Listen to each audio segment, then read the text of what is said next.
Hi guys, नमस्कार। मैं हूं आशीष शर्मा और आप मुझे देख रहे हैं मेरे ही अपने पेज पर। तो मैं क्यों इंट्रोडक्शन दे रहा हूं मुझे नहीं पता है, पर बात यह है कि मैंने एक छोटी सी पहल की थी बाबा नागार्जुन के बर्थडे पर, उनके जन्म दिवस पर, कि मैं आप लोगों को कुछ हिंदी साहित्य के लोगों से और उन लेखकों से, कवियों से अवगत कराऊं, उनकी लेखनी से अवगत कराऊं। और मेरा ये प्रयास है कि हिंदी साहित्य के कुछ जो नाम हैं या हिंदी साहित्य आप लोगों तक, नई जनरेशन तक पहुँचे। अगर मैं पहुँचा सकता हूँ, क्योंकि जो मुझे देखने वाले हैं, चाहने वाले हैं, वो सब आज की जनरेशन है या आने वाली है। तो अगर आप तक मैं हिंदी साहित्य को थोड़ा सा पहुँचा सकूँ तो वो मेरी कोशिश है अपनी तरफ से। And I will try to keep a balance between English and Hindi so that my wider audience can also understand, my audience from outside India can understand what I'm trying to do here. So what I'm trying to do here is that I tried a small little step, it's a small effort from my side, that I am able to introduce all of you to Hindi literature and the writers, Hindi writers, prolific Hindi writers who have not just influenced me as an individual, but they have had an influence on a whole generation of Indians and abroad. So today I'm going to introduce you to a writer who happens to be my father as well. So Ashwini Kumar Sharma.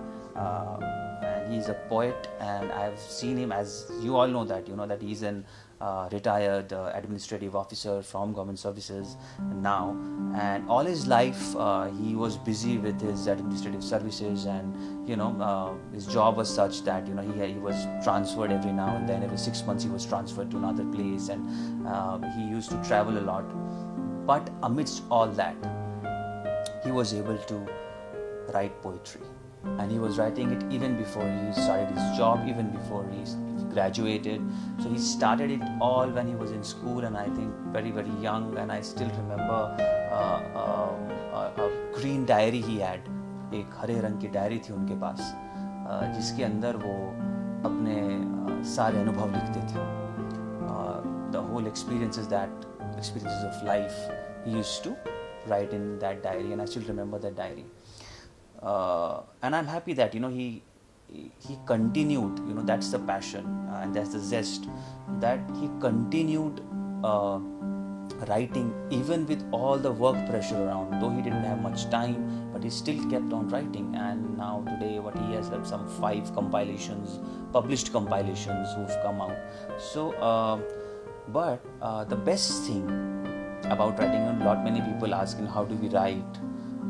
We do not know how to write, how to start, where to start. See, my father never had time to write, but he still could manage to write, and he's still writing only because whatever life he saw during his work, whatever he saw around, वो उनकी पृष्ठभूमि बन गई लिखने की. That became his subject, and that's how observant he was of things around him. So he grew up in deserts in Rajasthan. I also grew up there. Or because he traveled so much across the state, so he could see he could see weathers changing, and he could see different colors of Rajasthan, different colors of sand.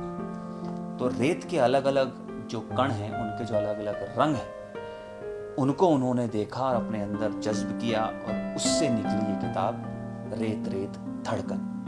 जैसे कि नाम से ही जाहिर है कि ये पूरा जो कंपाइलेशन है, पूरा संकलन जो है, ये राजस्थान, उसकी रेत, उसके रंग, उसके मौसम, उसके लोग और उसका परिवेश, उसकी वेशभूषा, उनका खाना, पहनावा, बोलचाल, संस्कृति, हमारे त्योहार, उन सभी के मद्देनज़र ये पूरा संकलन है. और उन्हीं के ऊपर उन्होंने बहुत सारी चीज़ें लिखी हैं जो महीन चीज़ें हैं, बारीक चीज़ें हैं, लेकिन आप जब उन्हें कविता में ढाल देते हैं तो वो उतनी रंगीन और उतनी महक उठती हैं. तो मेरी एक बड़ी फेवरेट कविता है, बहुत ही one of my favourite poems from the whole compilation. So I would like to recite it for you so that it reaches out to you, and if it kind of makes you interested in reading more of his compilations, then you can search for his compilations, find them and read them. मुझे बहुत inspire करती हैं, मुझे बहुत प्रेरणा देती हैं और मुझे एक अच्छा कवि, एक अच्छा लेखक होने की प्रेरणा देती हैं और मुझे उसी के साथ एक अच्छा ऑब्जर्वेंट, अपने आसपास जो चीज़ें हैं, जैसे हैं, जो माहौल है, उसे आप कितने नज़रियों से देख सकते हैं। तो मुझे ये बार बार ये पुश करता है कि मैं एक नए नज़रिए से चीज़ों को देखूं, अपने परिवेश को देखूं, और वो एज एन एक्टर मुझे बहुत मदद करता है, क्योंकि एज एन एक्टर भी मेरा यही काम है, अपने आसपास के माहौल और परिवेश को एक नए नज़रिए, एक नई सोच के साथ पर्दे पर ढालना, और यहीं से मुझे चीज़ें और प्रेरणा मिलती है। तो मैं मेरी जो बहुत ही मनपसंद कविता है वो आप लोगों के लिए रिसाइट करना चाहता हूँ, उसका पाठ करना चाहता हूँ। शीर्षक है कविता का रेगिस्तान की पहली बूंद।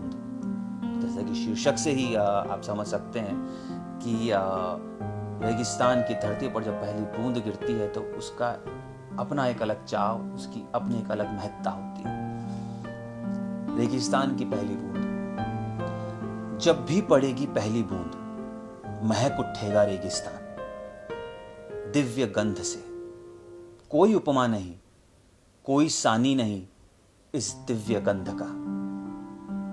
मिलती हो शायद गाय दूहते समय उठती दूध की बाल्टी की गंध से, गेहूं की कच्ची बाली के दूध की गंध से, कुचली गई खींप के रस की गंध से। साम्य चाहे कोई ना हो, किंतु जब भी उठती है ये गंध दिव्य होते हुए भी उतनी ही मानवी होती है। अब सुनिए ध्यान से, दिव्य होते हुए भी उतनी ही मानवी होती है। सेहरा देती है तन, हरका जाती है मन, भर जाती है सपनों में रंग। याद दिला जाती है हल, बीज, भरी बुखारी, और भरी बुखारी पर बंधे पचरंगे साफे के ठसके को। अब कितनी खूबसूरती से उन्होंने जब रेगिस्तान की पहली बूंद गिरती है तो उससे कितनी अपेक्षाएं होती हैं, उसके आसपास कितनी चीज़ें बदलती हैं, वो क्या कह जाती है, इन सभी चीज़ों को उन्होंने समेट दिया इन चंद शब्दों में। तो ये हैं मेरे पिताजी अश्विनी कुमार शर्मा, और उनकी ये संकलन है रेत रेत धड़कन। मुझे तो बड़े पसंद है क्योंकि मेरे पिता हैं, ऐसा नहीं, क्योंकि उनकी लेखनी मुझे बहुत पसंद है, मुझे बहुत प्रेरित करती है, बचपन से करती रही है। अगर आपको थोड़ा प्रेरित करे, पसंद लगे, पसंद आए, अच्छा लगे, तो ये उनका संकलन है रेत रेत धड़कन। और उनके बहुत सारे ऐसे संकलन हैं, कस्बे का कोलाज, वक्त से कुछ आगे, रेत रेत धड़कन, ऐसे उन्हें बहुत सारे कंपाइलेशंस हैं। तो आप उन्हें ऑनलाइन सर्च कर सकते हैं, देख सकते हैं, मंगा सकते हैं, पढ़िए और पढ़ाइए और अपना ज्ञान बढ़ाइए। अगली बार कोशिश करूँगा किसी और नए लेखक की लेखनी के साथ आपके सामने आने की। Till then, enjoy yourself and keep reading guys, keep reading. Books are the best. Bye.